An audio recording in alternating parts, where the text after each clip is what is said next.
Shalom, saudara yang kasih Tuhan, kita berjumpa kembali di small group kita hari ini. Sungguh sebuah sukacita yang luar biasa karena Tuhan memberikan anugerah buat kita untuk kita bertemu kembali dalam small group kita hari ini. Mari kita akan segera memulai dan kita akan berdoa. Tuhan, terima kasih buat anugerah ini. Kami boleh berkumpul bersama-sama dan sebentar lagi kami akan mendengarkan pesan dari firman Tuhan untuk hidup kami. Kiranya Tuhan membuka hati kami, Tuhan menjamah kami, melembutkan hati kami, bahkan kami menaklukkan pikiran kami kepada pikiran Kristus, sehingga setiap kami boleh mengikuti, boleh mengerti akan firman-Mu, dan kami melakukannya dalam kehidupan kami. Terima kasih Tuhan, berfirmanlah bagi kami semuanya siap terima firman Tuhan. Di dalam nama Tuhan Yesus Kristus kami terima firman-Mu. Haleluya, amin. Saudara yang dikasih Tuhan, tema kita hari ini adalah hidup dalam kebangkitan Kristus. Saudara yang dikasih Tuhan, ada hukum sebab akibat dalam kehidupan ini. Artinya, setiap apa yang kita rasakan hari ini, apapun yang kita rasakan, kita nikmati, ya, itu semua merupakan akibat dari apa yang kita sudah lakukan sebelumnya. Ya, ada sebab akibat yang terjadi, yang ditimbulkan oleh apa yang kita sudah buat. Demikian juga dengan kehidupan kita di dalam Kristus.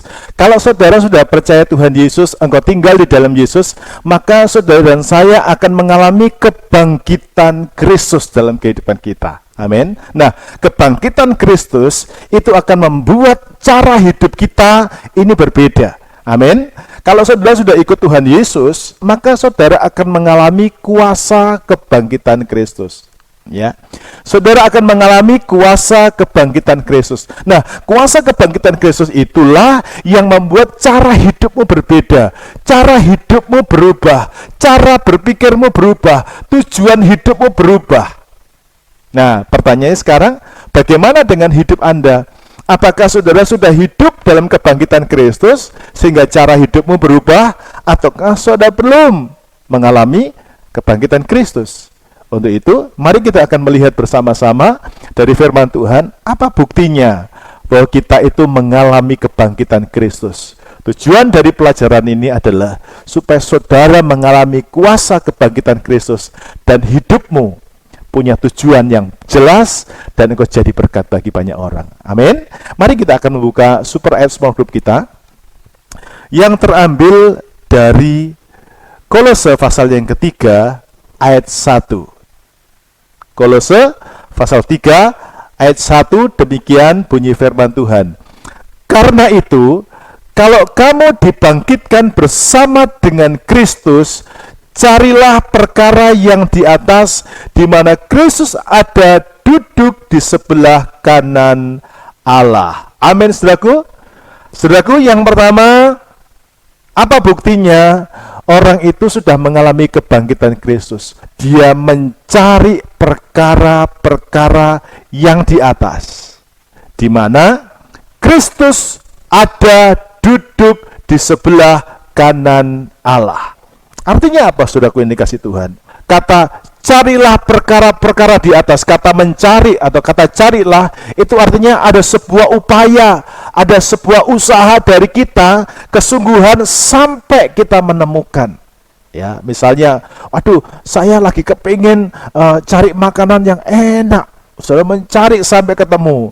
Dan kalau sudah ketemu, Anda menikmatinya. Itu namanya Anda berusaha mencari supaya sudah menemukannya. Demikian juga dengan orang yang sudah mengalami kuasa kebangkitan Kristus, maka dia akan terus mencari, dia berusaha menemukan, ya, menemukan bagaimana caranya supaya dia bisa mengalami apa yang Yesus alami. Artinya begini, saudaraku, ya, orang yang mengalami kuasa kebangkitan Kristus itu adalah orang yang berani untuk mengesampingkan hal-hal yang membuat dia tidak bisa sampai kepada kemuliaan kekal. Orang yang mengalami kebangkitan Kristus adalah orang yang berani meninggalkan apapun yang membuat dia bisa kehilangan kemuliaan sorgawi, sama seperti yang dialami oleh Kristus. Itu sebabnya penting bagi kita semuanya hari ini, mari kita periksa hidup kita. Apakah dalam dirimu sudah ada upaya, sudah ada hati yang rela untuk mengorbankan engkau kehilangan segalanya demi kemuliaan Kristus, ataukah saudara justru masih ingin mempertahankan untuk Anda memiliki semuanya itu? Ya, saudara, kita memang masih di dunia, kita memang masih pakai tubuh daging, tapi ingat, dunia ini bukan tujuan kita. Tujuan kita adalah tinggal di dalam kekekalan bersama dengan Kristus. Nah, bukti yang pertama adalah saudara dan saya akan cari perkara-perkara yang di atas. Bagaimana caranya Anda dapat mulai dengan membangun kehidupan doa. Anda mulai dengan baca firman Tuhan setiap hari. Anda mulai hidup dalam penyembahan. Anda mulai mencari jiwa. Itu perkara di atas. Sudah mencari jiwa, upahmu tersedia di sorga. Amin. Saudara membawa orang kepada Tuhan. Itu sama halnya Anda mencari perkara-perkara di atas. Anda mengajak orang datang kepada Tuhan. Tapi selain daripada itu, juga Anda mulai mengoreksi hati. Ya, hati kita koreksi supaya hati kita ini benar di hadapan Tuhan. Mungkin ada orang-orang yang menyakiti hati saudara, tapi saudara memutuskan, enggak, aku mau mengampuni, aku enggak mau izinkan aku sakit hati, aku enggak mau kecewa. Ya, mungkin ada dalam hati saudara ada satu keinginan untuk saudara marah, saudara benci, saudara tinggalkan Tuhan, tinggalkan pelayanan. Mungkin ada di hati saudara. Tapi lewat pelajaran ini kita belajar sama-sama, kalau orang Kristen sudah mengalami kuasa kebangkitan Kristus, dia akan mencari perkara-perkara di atas, bukan yang ada di bumi. Dia mencari perkara-perkara yang bisa membuat dia bisa bersama-sama dengan Tuhan. Dia buang kepahitan, dia buang sakit hati, dia buang kejengkelan. Dia ganti dengan hati yang mengampuni, hati yang penuh sukacita, hati yang bisa menerima orang lain, hati yang bisa melepaskan kasih. Yang penting adalah saya berkenan di hadapan Tuhan. Karena engkau menyadari orang-orang seperti itu atau situasi itu hanya ingin membentuk dan memproses saudara supaya saudara berkenan di hadapan Tuhan. Amin. Ini yang pertama, cari perkara-perkara di atas di mana Kristus tinggal. Nah, sekarang yang kedua, dikatakan di dalam ayat yang kedua, pikirkanlah perkara yang di atas, bukan yang di bumi, sebab kamu telah mati dan hidupmu tersembunyi bersama dengan Kristus di dalam Allah.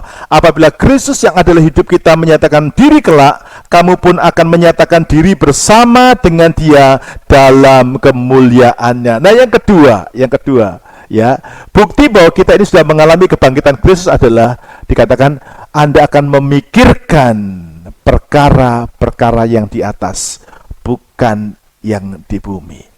Bagian yang kedua ini sedang menunjukkan kepada kita bahwa orang yang sudah mengalami kebangkitan Kristus, dia mulai mengatur kesukaannya, ya.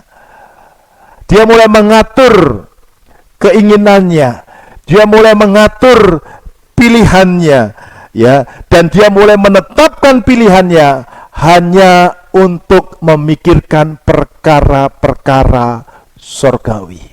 Ya, saudara, pikirkanlah perkara-perkara di atas, itu artinya Anda setting. Kita bisa saja, saudaraku, untuk memikirkan dunia ini bisa. Tapi yang kita putuskan, saya set sekarang, saya tidak memikirkan. Saya mau belajar memikirkan perkara di atas. Anda bisa set hidup saudara, saya selama ini senang untuk diri saya. Tapi ketika saudara mulai punya anak, ya selama ini hanya memikirkan hobi, ya mungkin seperti saya dulu hobi otomotif, ya motor dimodif dan lain sebagainya. Tapi ketika sudah mulai punya anak lain, saya mulai setting hidup saya. Ya, saya tidak boleh egois, saya tidak boleh hanya memikirkan hobi saya. Karena saya punya keluarga, karena saya punya anak-anak yang mesti diperhatikan hidupnya. Saya mulai atur, saya mulai rubah.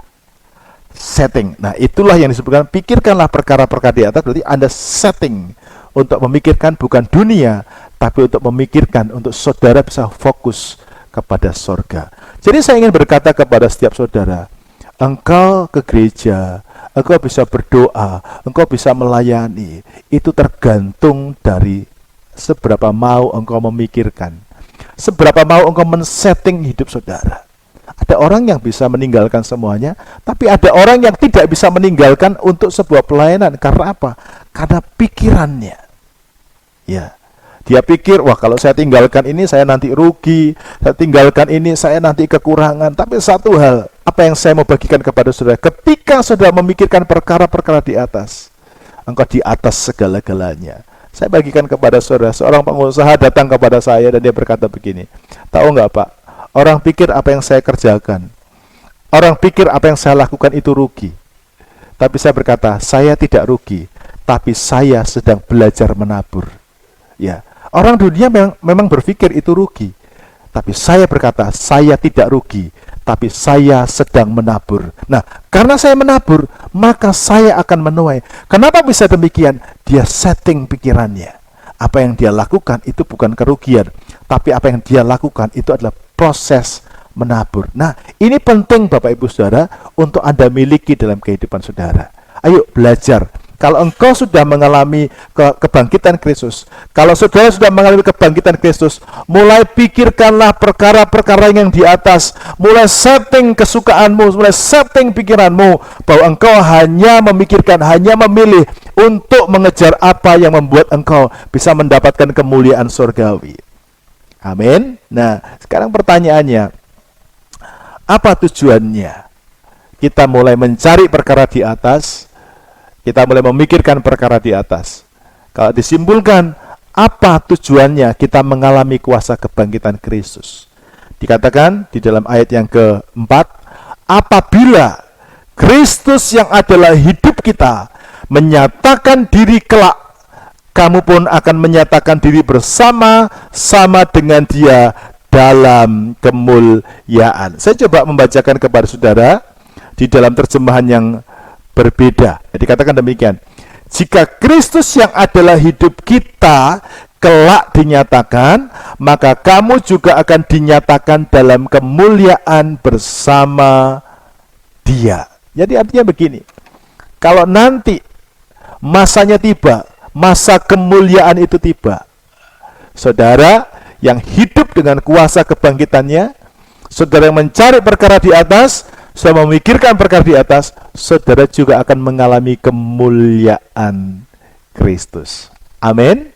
Ini kerinduan hati kita dan juga kerinduan hati Tuhan, supaya ketika Tuhan menyatakan kemuliaannya bagi kita, kita semua akan terima kemuliaan itu. Amin. Itu tujuannya. Karena itu, mari sama-sama kita mengalami kuasa kebangkitan Kristus. Tuhan Yesus memberkati. Mari kita berdoa. Terima kasih untuk hari ini, terima kasih untuk pelajaran ini.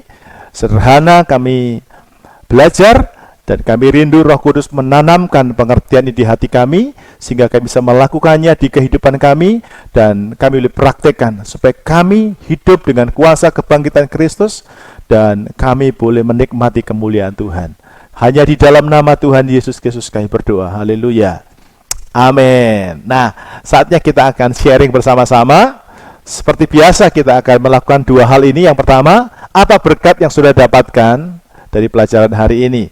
Dan yang kedua, apa komitmen saudara setelah sudah mendengar pelajaran ini? Silahkan dibagikan. Saya tunggu kesaksian saudara dan sampai jumpa minggu depan. Tuhan Yesus memberkati. Shalom.